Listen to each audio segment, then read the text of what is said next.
is the immediate reaction at the residence of the state governor, Senator Ademola Adeleke, when the news of his victory at the appeal court filtered in.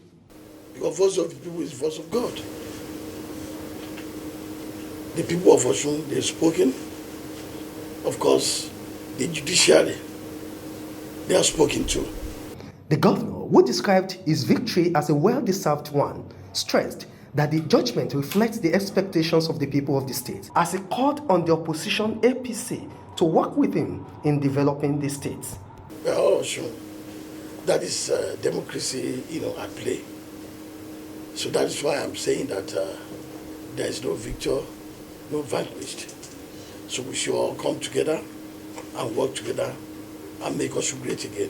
Some party members commended the judiciary for upholding the mandate of the people. God has spoken.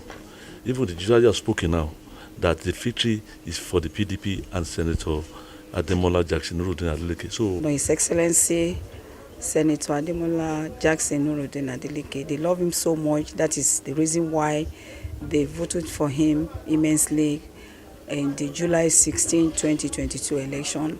And since July 16 that they voted for him, they have always stood by him. Landed in Osun State. And it has landed in Osun State not just for victory, but to pronounce People's Democratic Party as a God-favored party.